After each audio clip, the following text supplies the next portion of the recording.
esos no. Bien, bueno, les saludo en el amor del Señor y también saludo como siempre a todos quienes nos ven a través de internet. Le damos gracias al Señor por este recurso que nos permite también llegar a muchos lugares que nosotros no imaginamos. Con algunas personas, hermanos, hermanas, ya se ha creado un cierto vínculo, pero siempre gracias al Señor se está integrando gente nueva a nuestra transmisión y como siempre esperamos servirle con la mayor dedicación. El día de hoy vamos a comenzar el estudio de la segunda epístola del apóstol Juan. Al finalizar la tercera epístola, que son dos epístolas que podríamos decir nosotros casi son tipo postdata, son muy cortitas, tienen un solo capítulo. Vamos a hacer un resumen, ya lo conversamos con el pastor Tadeo, porque en realidad el enfoque que tiene el apóstol Juan acerca de la temática que trata, que inicialmente o preferentemente es relacionada con el cuidado doctrinal de la iglesia, en todo orden de cosas, es cierto que toca también o además varios tópicos referentes con la identidad nuestra como cristianos, llevándonos permanentemente, podríamos decir nosotros, a una especie de evaluación de nuestro propio cristianismo. Juan usa expresiones tan fuertes en un sentido, o más que fuertes en realidad directas, en las que puede decirnos, bueno, el que dice y no hace o se comporta de tal manera, a los ojos de Juan, inspirado por el Espíritu Santo, no es. Entonces es una epístola muy, muy, muy importante de no solamente revisar. Nosotros llevamos varios meses haciéndolo, a partir del mes de abril comenzamos a estudiarla, y son varios meses. Sin embargo, como la palabra de Dios dice que es río de agua viva, siempre, siempre, siempre trae para nosotros nueva enseñanza, nueva formación, afirmar también nuestros principios, pero por sobre todas las cosas ayudarnos en este proceso que es, y que la Biblia le llama la santificación, que es la transformación periódica, permanente, y esperamos siempre en el Señor ascendente, de nuestro propio carácter al carácter de Cristo. Entonces, la epístola de Juan, la primera epístola, tenía un carácter bien profundo respecto a estos aspectos. La segunda y la tercera, que vamos a comenzar a estudiar a partir de hoy, tienen una temática similar, sin embargo hay algunos énfasis que el apóstol hace aquí, ¿no es cierto?, y que son de carácter también práctico para nuestros tiempos. La segunda carta de Juan fue escrita probablemente entre el año 95 y 100, no hay claridad al respecto, pero lo que sí es claro es que fue escrita, al igual que primera y tercera, ¿no es cierto?, y además del libro de Apocalipsis, en las postrimerías de la vida del apóstol, ya siendo muy, muy, muy anciano. Entonces, él, de alguna manera, más que retirarse, por así decir, de su apostolado, él está reafirmando su apostolado y está afirmando la doctrina de las iglesias a las cuales va dirigida esta carta, que es una carta de carácter general, vale decir que podía ser leída en cualquier iglesia y debía ser leída en cualquier iglesia, no tenía un destinatario concreto como en el caso de la carta a Romanos, a Éfeso, a Corinto, ¿ya? Esta era una carta general y entendemos eso principalmente porque ya en el tiempo en que Juan está escribiendo esto, ha ocurrido la destrucción del templo de Jerusalén, ya entre el año 70 y 75, Jerusalén fue completamente destruido el templo y también disperso en lo que se llama la gran diáspora judía. Por lo tanto, los vestigios del judaísmo propiamente tal en la tierra de Israel no existían o eran muy pocos, y lo que se produce aquí es el crecimiento de la iglesia cristiana en la diáspora. El judaísmo durante el Imperio Romano de alguna manera fue una religión legal, pero a partir de la destrucción y la persecución pasó a ser una religión también ilegal junto con el cristianismo. Entonces, esto que digo es importante para entender el contexto y cómo es que Juan va a escribir esta segunda carta. Segunda carta de Juan, vamos a dar lectura, vamos a leerla completa, son 13 versículos, pero el día de hoy vamos a trabajar sobre la base de los primeros 3. Segunda de Juan dice así la palabra del Señor: el anciano a la señora elegida y a sus hijos, a quienes yo amo en la verdad. Y no solo yo, sino también todos los que han conocido la verdad, a causa de la verdad que permanece en nosotros y estará para siempre con nosotros. Sea con vosotros gracia, misericordia y paz de Dios Padre y del Señor Jesucristo, Hijo del Padre en verdad y en amor. Mucho me regocijé porque he hallado a alguno de tus hijos andando en la verdad, conforme al mandamiento que recibimos del Padre. Y ahora te ruego, Señora, no como escribiéndote un nuevo mandamiento, sino el que hemos tenido desde el principio, que nos amemos unos a otros. Y este es el amor, que andemos según sus mandamientos. Este es el mandamiento, que andéis en amor como vosotros habéis oído desde el principio. Porque muchos engañadores han salido por el mundo, que no confiesan que Jesucristo ha venido en carne. Quien esto hace es el engañador y el anticristo. Mirad por vosotros mismos, para que no perdáis el fruto de vuestro trabajo, sino que recibáis galardón completo. Cualquiera que se extravía y no persevera en la doctrina de Cristo, no tiene a Dios. El que persevera en la doctrina de Cristo, ese sí tiene al Padre y al Hijo. Si alguno viene a vosotros y no trae esta doctrina, no lo recibáis en casa ni le digáis bienvenido. Porque el que le dice bienvenido participa en sus malas obras. Tengo muchas cosas que escribiros, pero no he querido hacerlo por medio de papel y tinta, pues espero ir a vosotros y hablar cara a cara, para que nuestro gozo sea cumplido. Los hijos de tu hermana la elegida te saludan. Amén. Señor amado, te damos gracias esta mañana por la bendita oportunidad de poder leer libremente tu palabra, poder exponer tu enseñanza, Señor, y rogándote siempre que tu Espíritu Santo escudriñe nuestros corazones y sea enseñándonos por medio de ella. En el nombre de Jesús. Amén. Bueno, vamos a estar enfocando los 3 primeros versículos. El anciano a la señora elegida y a sus hijos, a quienes yo amo en la verdad, y no solo yo, sino también todos los que han conocido la verdad, a causa de la verdad que permanece en vosotros y estará para siempre con nosotros. Sea con vosotros gracia, misericordia y paz de Dios, Padre, y del Señor Jesucristo, Hijo del Padre, en verdad y en amor.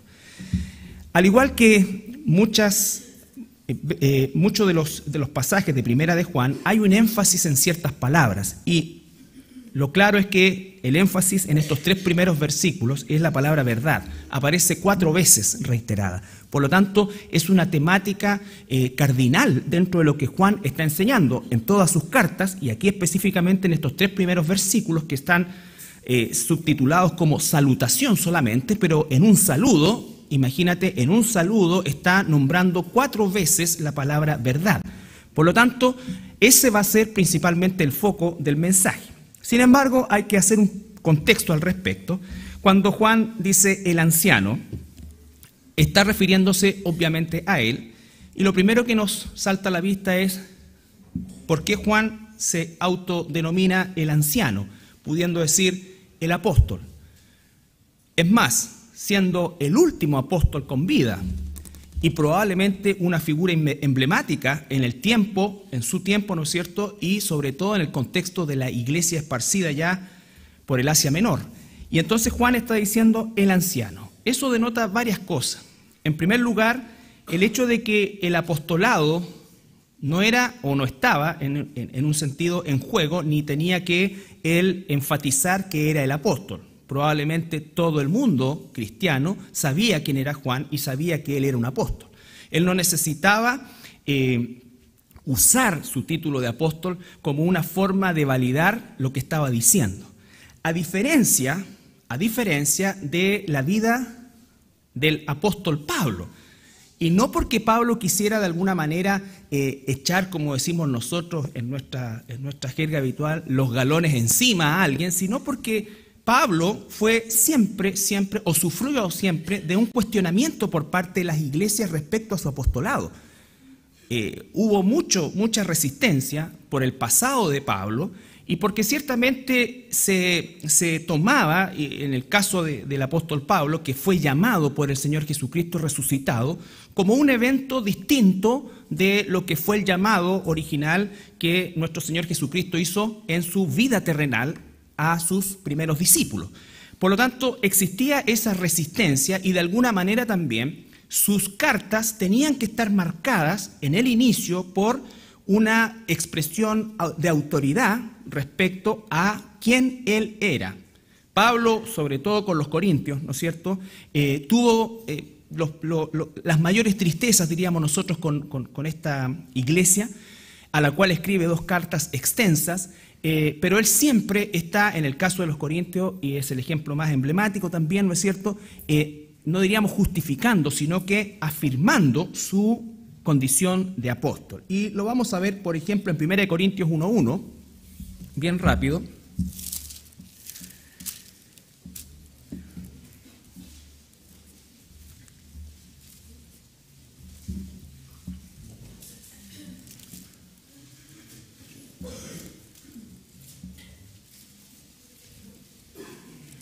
Primera Corintios 1:1 dice: Pablo, llamado a ser apóstol de Jesucristo por la voluntad de Dios, y el hermano Sóstenes. Pablo, llamado a ser apóstol de Jesucristo por la voluntad de Dios, por la voluntad de Dios. Después avanzamos rápidamente a Gálatas 1:1.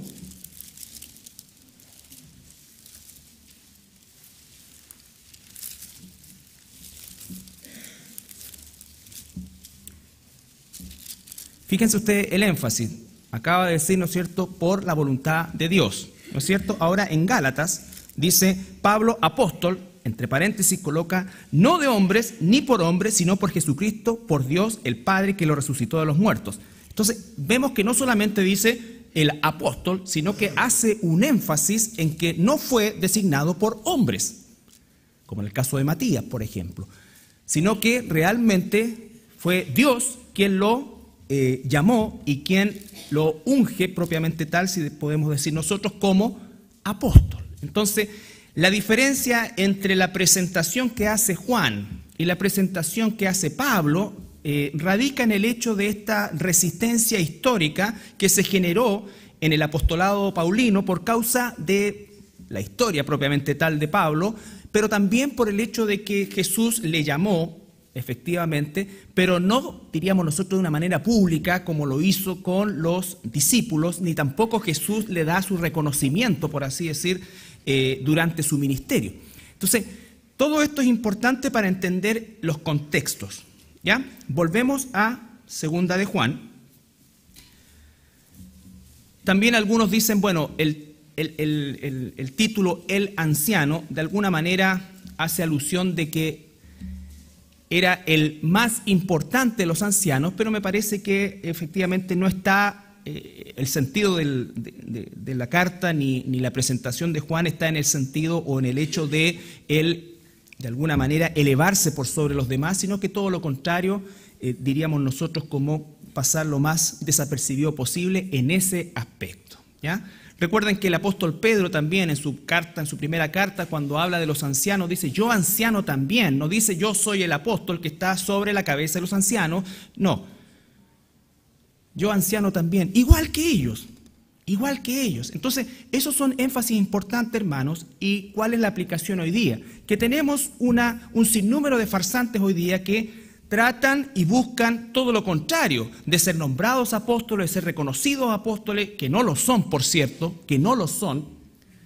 Aquí estamos escuchando al último de los únicos apóstoles que el Señor Jesucristo levantó, ¿no es cierto? Y vemos la conducta, vemos también la humildad, si se quiere, vemos también la poca importancia que esto tiene para los que verdaderamente eran apóstoles.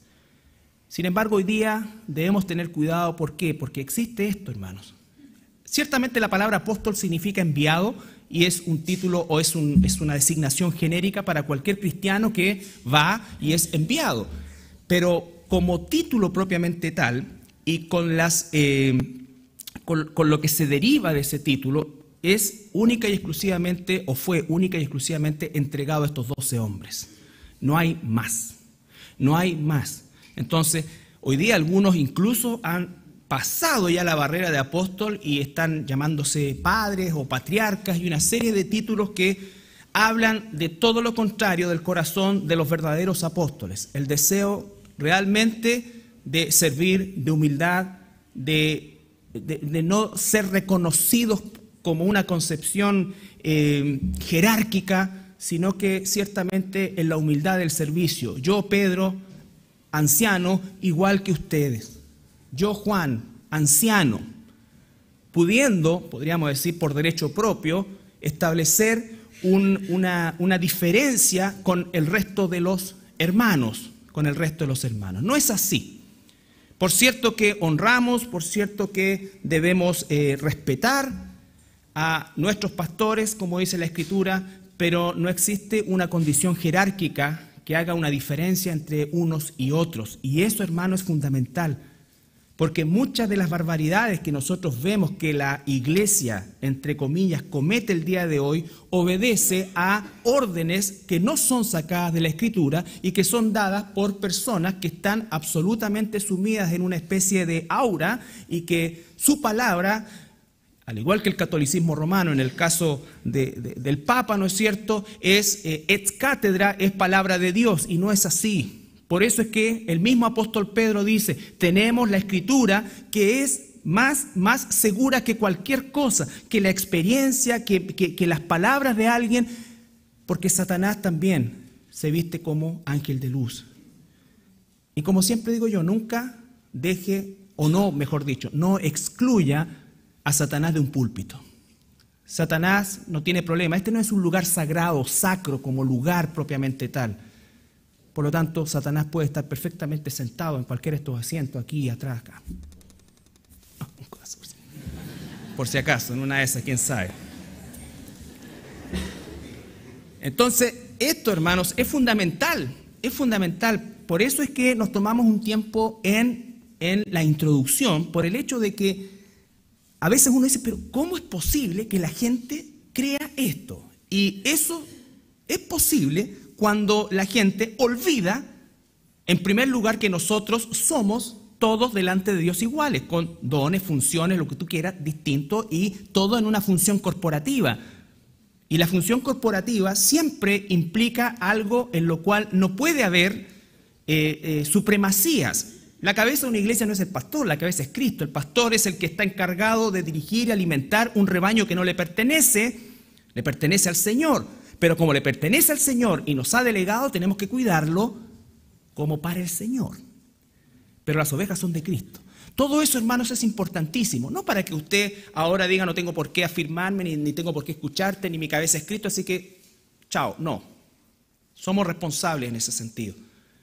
Pero otra cosa es cuando estos hombres hablan, y mujeres también, ex cátedra, por decirlo de alguna manera, es decir, fuera de la Biblia, y sus palabras pasan a ser verdad. ¿Verdad? Y eso, hermanos, por desgracia, y lo digo con mucha tristeza, abunda. Por eso es que también nosotros debemos hoy día tener mucho discernimiento al respecto, y ser claros y precisos en cuidar nuestras emociones y nuestros deseos de que algo sea verdad, cuando todo lo que ocurre nos dice que no lo es. Y es un sentimiento de dolor, no es un sentimiento de orgullo, no es un separatismo, es simplemente el hecho de entender que el trigo y la cizaña dentro de una iglesia crece, así como también en el pueblo de Dios extendido vamos a tener lugares que se llaman iglesia, pero que a la luz de las prácticas doctrinales que siguen no lo son, hermanos, no lo son. Y con esto no es el sentido de enjuiciar algo porque no nos corresponde. Nosotros estamos llamados a discernir. Aquí el mismo apóstol está diciendo en el versículo 9, que no lo vamos a ver hoy día. Perdón, el versículo 8, mirad por vosotros mismos para que no perdáis el fruto de vuestro trabajo, sino que recibáis galardón completo. 9, cualquiera que se extravía y no persevere en la doctrina de Cristo. Ahí está la clave, no persevere en la doctrina de Cristo, no persevere en la doctrina de Cristo. Por eso es que estudiamos tanto la doctrina. Cuando alguien te diga que la doctrina divide, dile, por supuesto que divide entre aquellos que siguen la verdadera doctrina y aquellos que no siguen la verdadera doctrina. Si la doctrina no divide, entonces nosotros estaríamos entrando en el ecumenismo, que es la moderna arma de Satanás. No tan moderna, pero diríamos nosotros recauchada. Entonces, si alguno no persevera en la doctrina de Cristo, dice que ni siquiera lo reciban, y ya vamos a explicar en su oportunidad eso, a qué se refiere específicamente. Entonces acá dice el anciano. el anciano. Pero en verdad, la problemática de esta carta no se encuentra tanto en el título el anciano. Se da por hecho que es Juan y podemos nosotros derivar todo lo que hemos dicho hasta aquí, ¿no es cierto? Sino que viene de el depositario de esta carta, o el destinatario, mejor dicho, que dice a la señora elegida. A la señora elegida y a sus hijos. A la señora elegida y a sus hijos. Bueno, como saben ustedes, puede haber una posición que diga que en verdad había una señora que se llamaba elegida, ¿ya? Y tenía hijos y era una carta personal. Pero la verdad que esa posición no es muy acertada desde el punto de vista de lo que significa verdaderamente el texto cuando habla de una señora elegida. En primer lugar, porque Dios siempre ha tenido una relación o ha esquematizado la relación con su pueblo Israel en el Antiguo Pacto y con la Iglesia en el Nuevo Testamento, ha sido una relación marital. Una relación marital, ¿no es cierto? Por ejemplo, cuando vamos a Isaías, capítulo 54, Isaías capítulo 54, todo el capítulo 54 es ciertamente una descripción de una relación análoga del matrimonio con Israel. Capítulo 54, Isaías 54.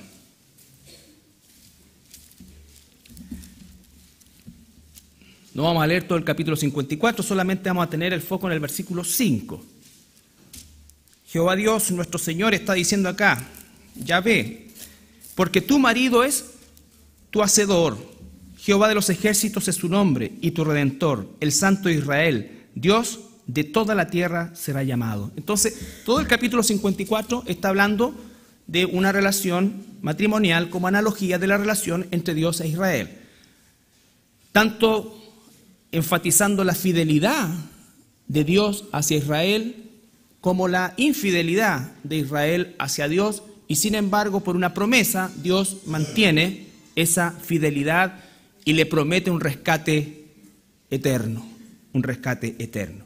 Y en el Nuevo Testamento, que fue escrito por judíos también, ¿no es cierto?, por judíos, en la mente del judío existía esto y por lo tanto Dios y nuestro Señor Jesucristo, siendo judío también, usa el Espíritu Santo la misma analogía. Tenemos en la característica de Efesios, capítulo 5,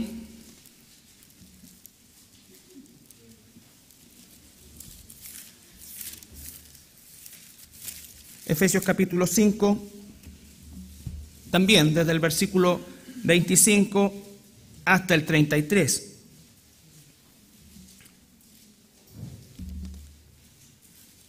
Habla de la responsabilidad del hombre con su esposa, del varón con su esposa, y ciertamente todo lo que ello conlleva y significa. Dice, maridos, amad a vuestras mujeres, así como Cristo amó a la iglesia y se entregó a sí mismo por ella. Vamos al versículo 32. Grande es este misterio, ahí mismo, mas yo digo esto respecto de Cristo y de la iglesia. Entonces combina los deberes que ciertamente todo esposo debe observar con su esposa para agradar a Dios, pero también dice que esto es una analogía de Cristo con la iglesia. El estándar para el liderazgo de un esposo es Cristo. El estándar para la sujeción de una esposa es la iglesia. Entonces, esa situación está en la mente y por lo tanto no es extraño que el apóstol use la palabra señora o haga una expresión de esas características para referirse a una iglesia. A una iglesia. Volvamos a 1 de Juan.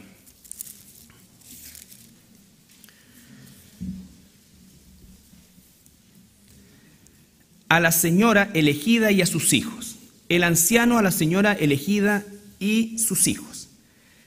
También afirma el hecho de que es una iglesia. El versículo 13 de la misma carta dice, los hijos de tu hermana la elegida te saludan, amén. O sea, una cosa es que le guste el nombre Elegida al papá, pero colocarle Elegida a las dos mujeres, a sus dos hijas, sonaría raro, ¿no es cierto? Entonces, ahora, ¿cuál es el contexto que además afirma que esta señora elegida se refiere a una iglesia? Es el hecho de que a partir de la destrucción de Jerusalén, después del año 73 en adelante, comenzó una persecución feroz sobre los judíos y también sobre la iglesia. Recuerden que los romanos consideraban el cristianismo una secta derivada de la iglesia, del judaísmo, por lo tanto no tenían tanta claridad respecto a lo que era el cristianismo propiamente tal, y lo consideraron siempre una especie de secta derivado del judaísmo. Entonces la persecución era feroz. Por lo tanto, es probable, como se solía hacer, según los historiadores, el hecho de que se ocultara el nombre de la iglesia o del dueño de casa. Recuerden que funcionaba en casas las iglesias, y se usara un término genérico para poder proteger a esa pequeña congregación. Pues no podríamos decir al hermano Juan que vive en la calle tanto, esto te saluda. ¿Por qué? Si los romanos lograban interceptar una carta, iban a llegar a la casa del hermano y obviamente iba a morir toda la iglesia. Hay un pasaje también en el capítulo 5 de Primera de Pedro que ratifica esta posibilidad, esta tendencia. Primera de Pedro,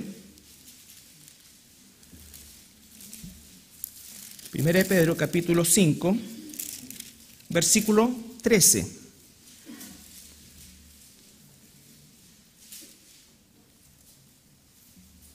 Aun cuando aquí Pedro nombra la palabra iglesia, ¿no es cierto? Pero si leemos el versículo 12, dice: por conducto de Silvano, a quien tengo por hermano fiel. No fuera que esta persona llevara la carta a un romano, ¿no es cierto?, y traicionara a la iglesia. Hay registros de que ocurrieron cosas así.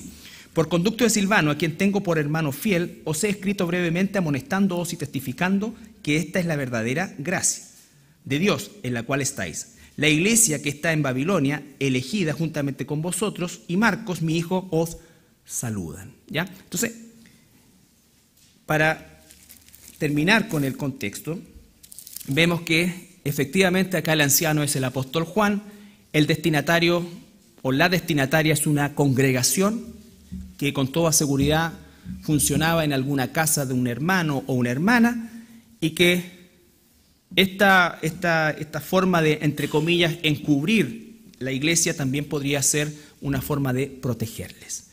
Entonces, vamos a ver lo que Juan efectivamente está comentándole y enviándole a esta iglesia, recordando también que la herejía que en ese momento estaba atacando a la iglesia, toda época tiene su anticristo o su mentalidad anticristo, hasta que llegue el personaje propiamente tal, pero la mentalidad, hoy día es el relativismo, o sea, hoy día es el ecumenismo, el relativismo, todo vale, todo, nada, no nos juzgamos nada, ¿no es cierto? Y lo importante es el amor y tener buenas intenciones, eso es todo.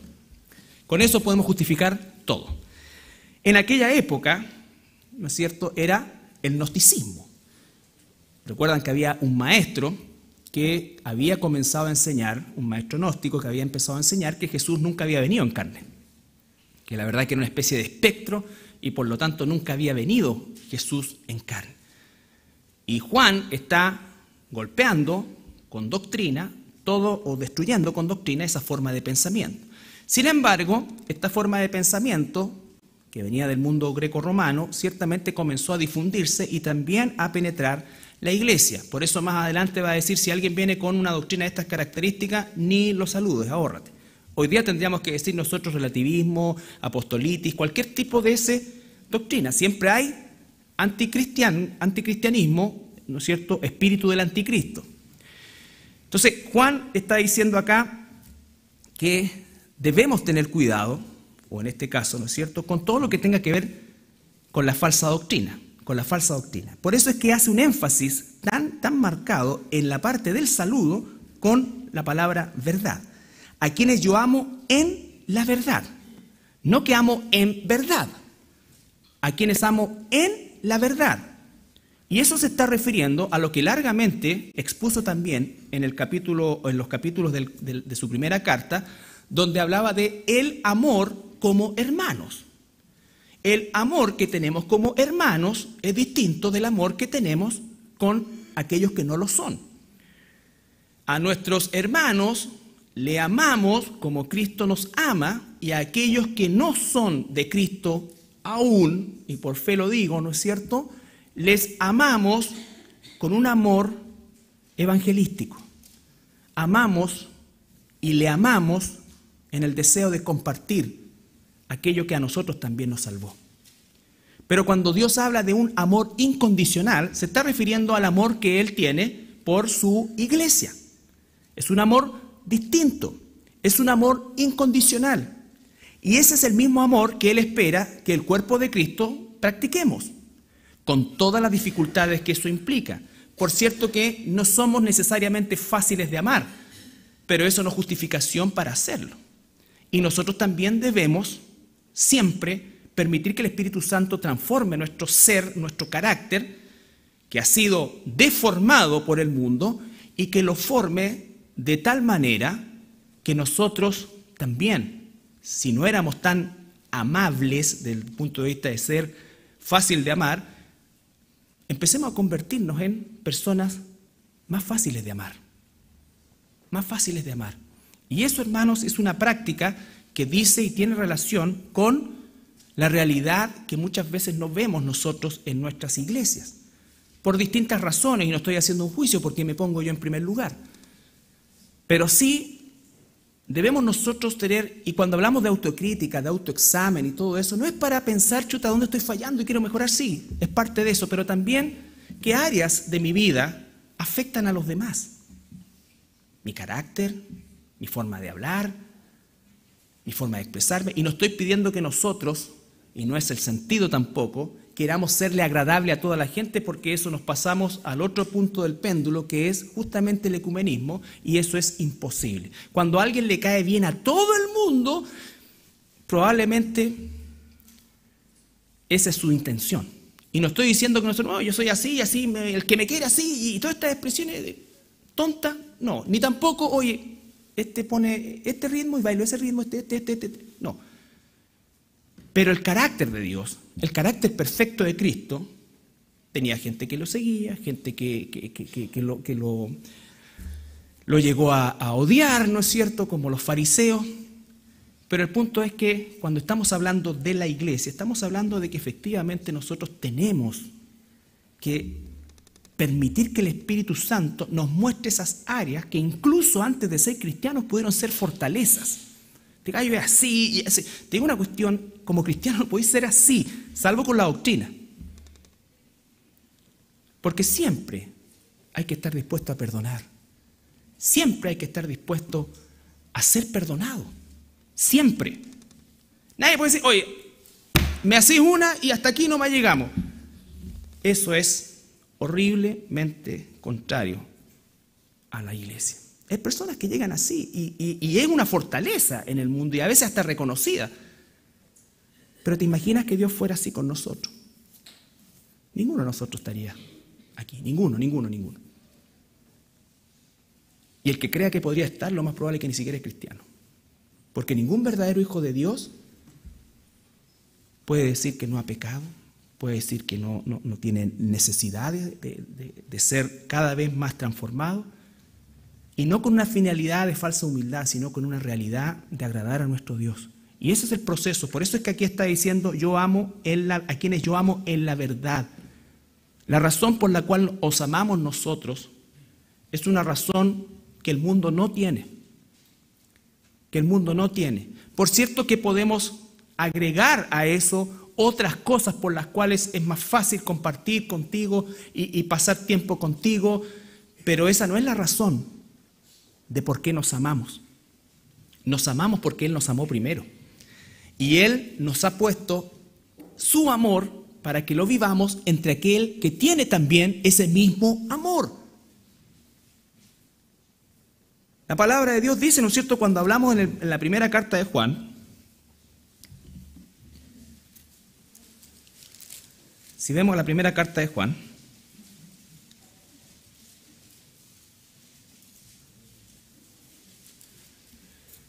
capítulo 2, versículos 7 y 8.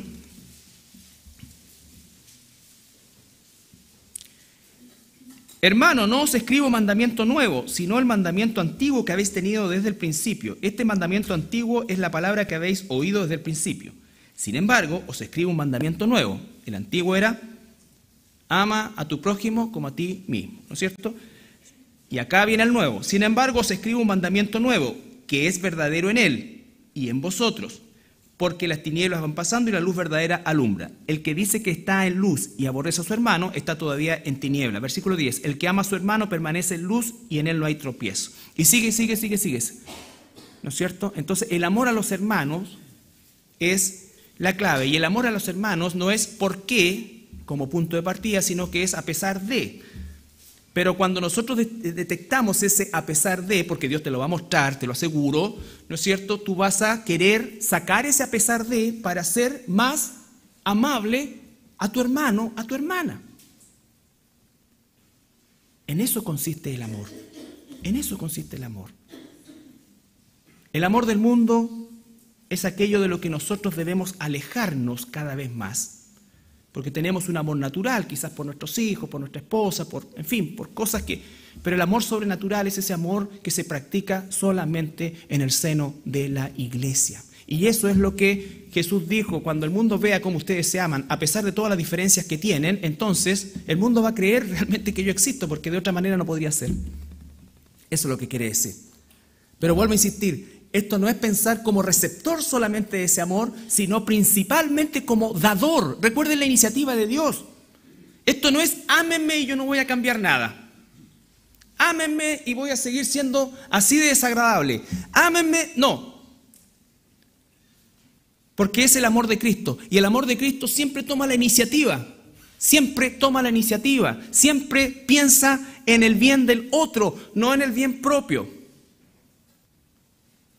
Eso, hermanos, es verdaderamente un desafío diario y un hermoso desafío, porque por lo demás vamos a estar juntos toda la eternidad, así que es mejor que nos empecemos a llevar bien desde ahora. Sí. ¿Ya? Entonces, volvemos a 2 de Juan.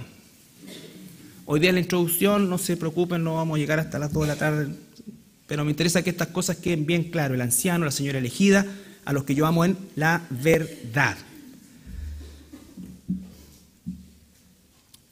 Sino también, versículo 1, el anciano a la señora elegida y a sus hijos, a quienes yo amo en la verdad. Y no solo yo, sino también todos los que han conocido la verdad, el resto de la iglesia. Es decir, este es un amor que solamente se puede vivir en la iglesia y en las iglesias. Es un amor distinto, es un amor que el mundo no tiene, es un amor que no se va a encontrar en el mundo. Muchas veces la gente, cuando viene a una iglesia y se siente no amada, lo más probable es que estaba buscando el amor del mundo. El amor del mundo. Lo que no hace o no justifica que una iglesia no sea amorosa. Diríamos nosotros receptiva. Pero el que viene del mundo buscando el amor del mundo en una iglesia probablemente se decepcione. Entonces, cuando alguien dice que en realidad yo me fui porque no había amor en ese lado, y la pregunta es: ¿a quién amaste tú? Aparte de ti mismo, por supuesto. ¿A quién amaste tú? Porque la iglesia es un desafío a amar a otros. Amar a otros, muchas veces no recibiendo, ¿no es cierto?, o la retribución o, diríamos nosotros, algo parecido. Pero el punto es que si nosotros entendemos que el amor de Dios por nuestros hermanos, por nuestras hermanas, por la familia de Dios debiera ser una prioridad, ciertamente nuestra conducta cambiaría. Esto en el primer siglo era mucho más evidente. Eran mucho más evidentes las dos caras. No crean que la iglesia primitiva y todos repartían las cosas y todos eran felices. No, acuérdense, Hechos 6, ya a poco andar de la iglesia empezó la discusión, que a esta les daban más, que a esta les daban menos. O sea, nunca jamás ha habido una iglesia verdadera donde no existan esas dificultades. Por eso es que la práctica del amor es fundamental, vital. ¿Por qué? Porque convivían juntos, dado la persecución. Los hermanos que tenían algún tipo de propiedad, antes de que esa propiedad fuera tomada por Roma en la persecución, ellos la vendían y colocaban lo ganado o lo recibido a los pies de los apóstoles. De esos apóstoles, no de los sinvergüenzas de ahora. De esos apóstoles, ¿ya? Y entonces convivían juntos. Y convivían juntos para amarse, pero también para moldearse. Porque imagínense ustedes eso. Imagínense ustedes nomás, nosotros todos los que estamos acá, un mes juntos, compartiendo 3 baños. Supongamos que estamos acá 3 baños. ¿Ya? ¿Cómo sería la...? No, eso era lo que hacía sobrenatural a la iglesia.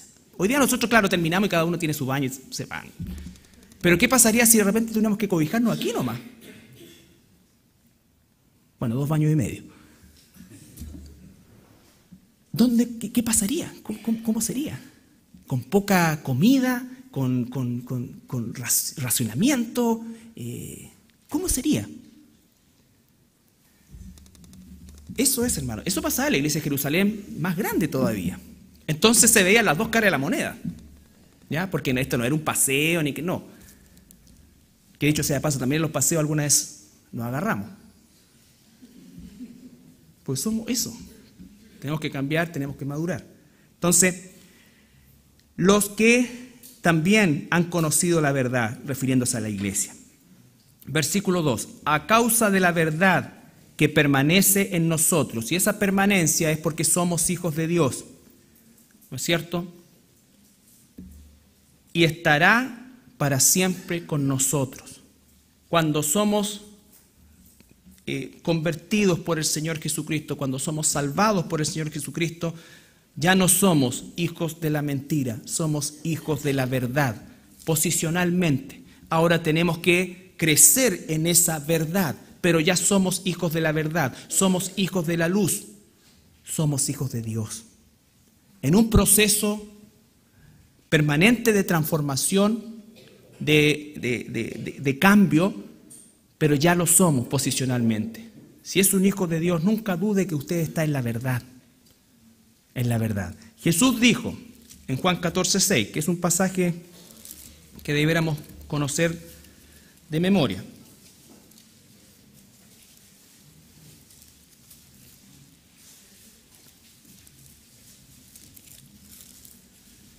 Jesús dice, yo soy el camino, la verdad y la vida. Jesús no dijo, yo te voy a dejar una verdad, te voy a mostrar una verdad. No, dijo, yo soy la verdad.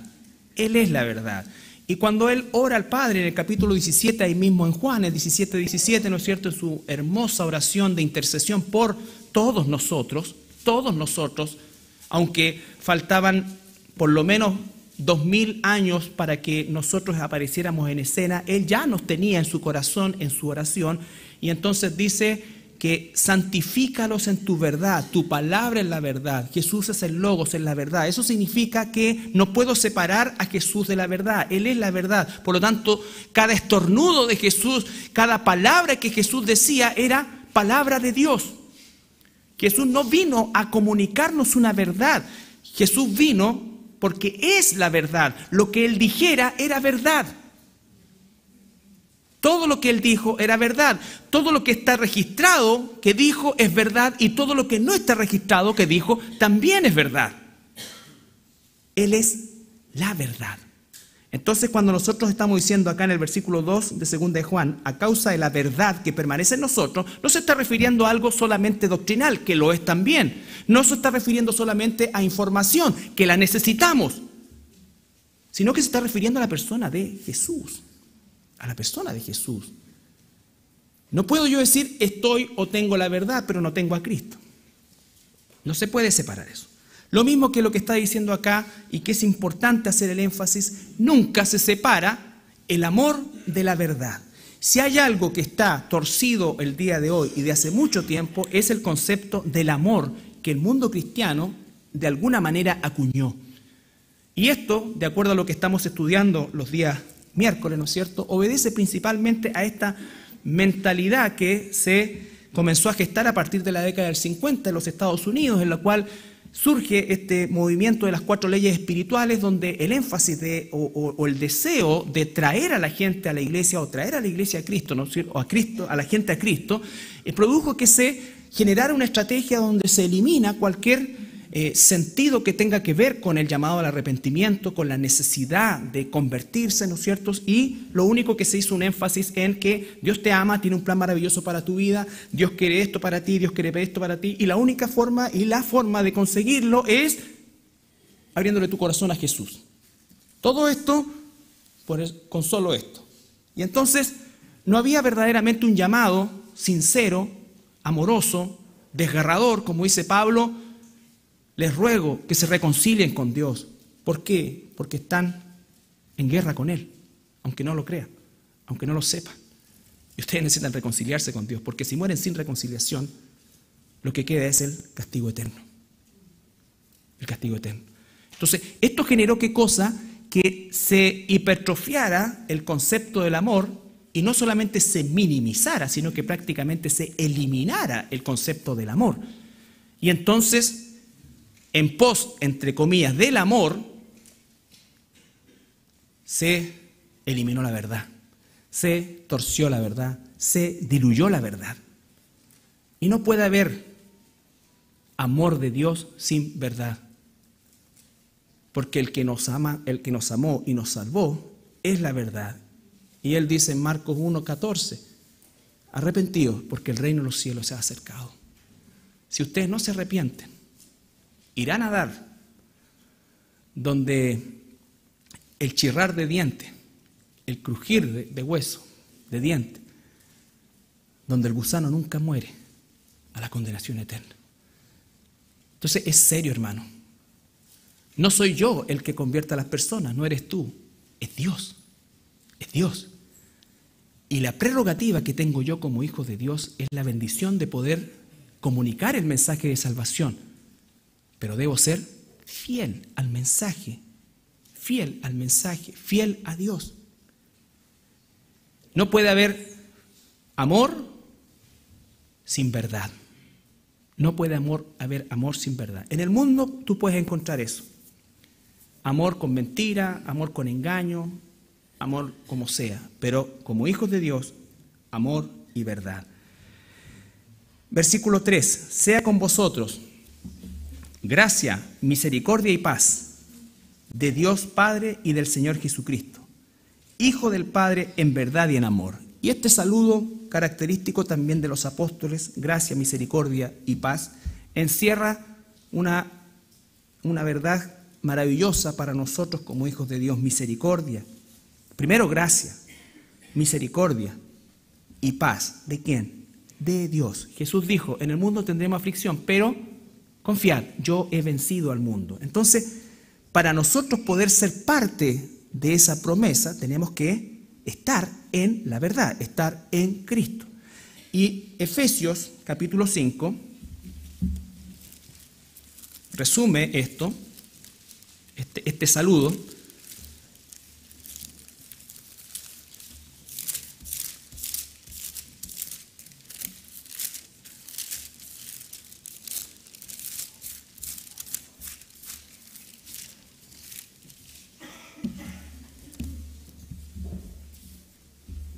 Efesios capítulo 5, 25 al 33.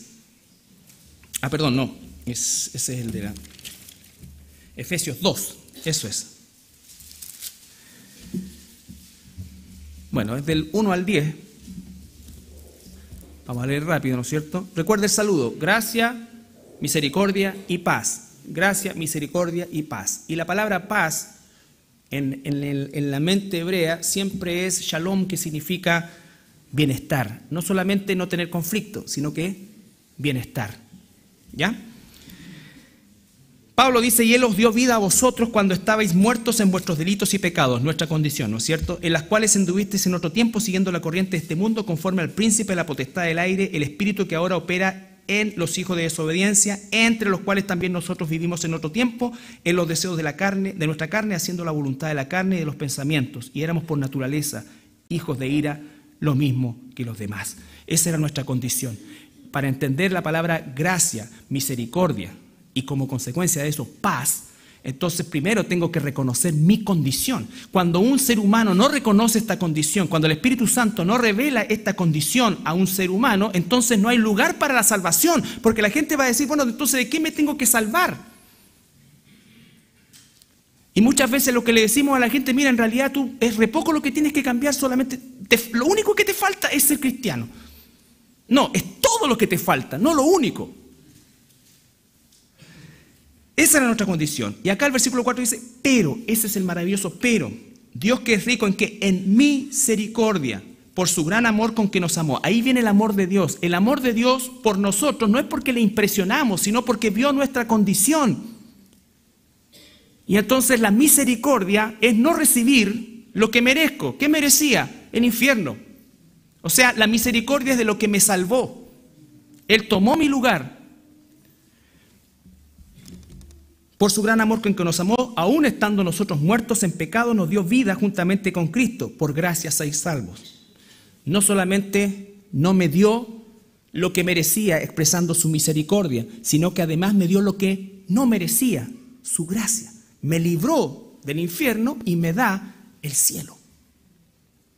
Esa es misericordia, gracia. Por cierto que tampoco las podemos separar, pero es simplemente para que entendamos que cada palabra tiene un sentido que amplifica el efecto de la totalidad de ellas. Estando nosotros muertos en pecado, nos dio vida juntamente con Cristo, por gracia sois salvos. Y juntamente con Él nos resucitó a sí mismo, nos hizo sentar en los lugares celestiales con Cristo Jesús. O sea, de un extremo a otro. La misericordia para sacarnos de la condenación y la gracia para llevarnos a el mismo cielo y sentarnos con Él. ¿Para qué? Dice, para mostrar en los siglos venideros las abundantes riquezas de su gracia. No para que digamos nosotros somos los elegidos, los salvados.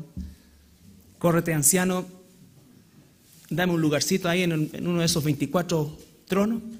No, siempre es para mostrar. Para que inmediatamente nos aterrice. Para mostrar en los siglos venideros las abundantes riquezas de ¿qué cosa? De su gracia. Ahí está todo. Gracia, misericordia, paz. En su bondad para con nosotros en Cristo Jesús. Y ahora viene. Porque por gracia sois salvos por medio de la fe. Y esto no de vosotros. Todo el contexto nos dice que la fe para ser salvos no viene de nosotros, viene de Dios. Acaba de decir arriba, yo estaba muerto y Él me sacó. Él me dio vida. ¿Y cuándo me dio vida? Cuando puso ese arrepentimiento, cuando reconozco lo que dice los 3 primeros versículos, cuando entonces puedo entender y dar cabida desesperadamente a la gracia de Dios, a la gracia de Dios. Porque por gracia sois salvos por medio de la fe, y esto no de vosotros, pues es don de Dios, no por obras para que nadie se gloríe, porque somos hechura suya, creados en Cristo Jesús para buenas obras, las cuales Dios preparó de antemano para que anduvieseis en ellas. Todo es Él, por Él y para Él. Eso es sobrenatural. Eso es lo que produce la salvación.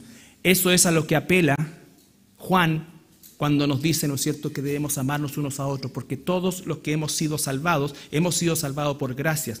Todos los que hemos sido salvados, a medida que más pasa el tiempo como hijos de Dios, más apreciamos la salvación, porque más cuenta nos damos de quiénes somos, éramos y qué es lo que nos correspondía por causa de eso. Uno cuando se convierte en los primeros meses no piensa que es tan malo, pero a medida que va pasando el tiempo se da cuenta que era más malo de lo que creía al principio, y así sucesivamente. Pero eso no es destructivo, es constructivo, porque nos llama a alejarnos más de nosotros y aferrarnos más a Cristo.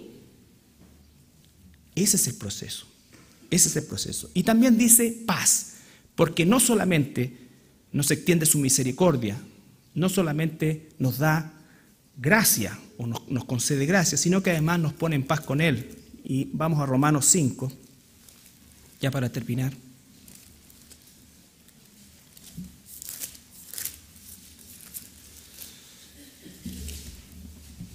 Romanos 5:1.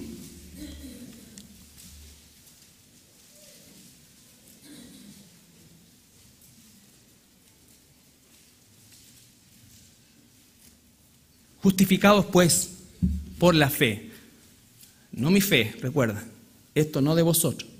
Justificados pues por la fe de Cristo. El autor de la salvación es Cristo. Yo solamente soy beneficiario de esa salvación. Justificados pues por la fe, tenemos paz para con Dios por medio de nuestro Señor Jesucristo. Entonces, cuando Juan está diciendo gracia, misericordia, gracia y paz, a esto se está refiriendo. Esto lo puede entender y lo debemos entender nosotros los cristianos, porque ese mismo saludo es vigente hoy para nosotros. Gracia, misericordia y paz. La gracia y la misericordia posicionalmente ya nos sacaron del infierno y nos llevaron a los lugares celestiales. Eso va a suceder. Para Dios ya sucedió. Él dice, y los sentó. Nosotros todavía no nos sentamos. Nosotros estamos encerrados en un cronos, pero vamos hacia allá. Pero la paz es algo de lo cual podemos disfrutar en cada momento de nuestra vida. La paz es cuando termina nuestro deseo de mostrar quiénes somos o buscar que el mundo nos reconozca. Y esto no es para que vivamos vidas mediocres, pero cuando el mundo reconozca algo positivo en nosotros, la gloria es para Dios. La gloria es para Dios. A Dios no tengo que demostrarle nada. Y si no tengo que demostrarle nada a Dios, ¿cómo voy a demostrarle algo al mundo? Tengo que mostrar. Cuando nosotros hablamos de mostrar, siempre estoy involucrado yo. Tengo que demostrar lo que valgo, demostrar lo bueno que soy, demostrar lo espiritual que soy. No, eso es ego, eso es. Pero inevitablemente el Hijo de Dios va a mostrar en su vida que lo es. Así como también se mostrará que no es, a pesar que diga que es. A pesar que diga que es. Bien, hermanos, hermanas, la primera parte, estos 3 versículos de introducción de la segunda carta del apóstol Juan, tiene que ver con ese énfasis en la verdad, tiene que ver con reconocer al autor que es Juan, quedarnos un poco con las características que pudimos ver la iglesia como receptora de esta carta, este mensaje, y hoy día nosotros por extensión también receptores de esta carta, de este mensaje. Nos amamos porque estamos en la verdad, y estamos en la verdad porque Jesús, que es la verdad, nos salvó por medio de la fe que viene de Él para que nunca nos gloriemos. Y entonces en esa verdad es que nosotros nos regocijamos y en esa verdad es que nosotros crecemos. Si como hijos de Dios logramos entender cada día esto, ciertamente nuestra vida va a tener más paz. Hay mucho cristiano que ha perdido la paz consigo mismo, la paz con otros, y eso, antes de buscar en alguna parte, busque en su relación con Dios. Y a veces encontramos que ahí, en nuestra relación con Dios, es donde hemos empezado a perder la paz. Hemos empezado a perder la paz. ¿Nos ponemos de pie para orar?